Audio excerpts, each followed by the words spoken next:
ইরানে মার্কিন যুক্তরাষ্ট্র ও ইসরায়েলের হামলার পর উত্তেজনা তীব্র আকার ধারণ করায় বৈশ্বিক বাজারে অস্থিরতা দেখা দিয়েছে। এর প্রভাবে আন্তর্জাতিক বাজারে অপরিশোধিত তেলের দাম বেড়েছে এবং বিভিন্ন দেশের শেয়ার বাজারে পতন ঘটেছে। সোমবার এশিয়ার বাজারে লেনদেন শুরুর সময় আন্তর্জাতিক বেঞ্চমার্ক ব্রেন্ট ক্রুডের দাম প্রায় 13% পর্যন্ত বেড়ে যায়।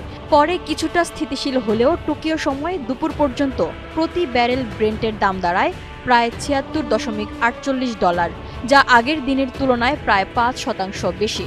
সংঘাতের প্রভাব পড়েছে এশিয়ার শেয়ার বাজারেও।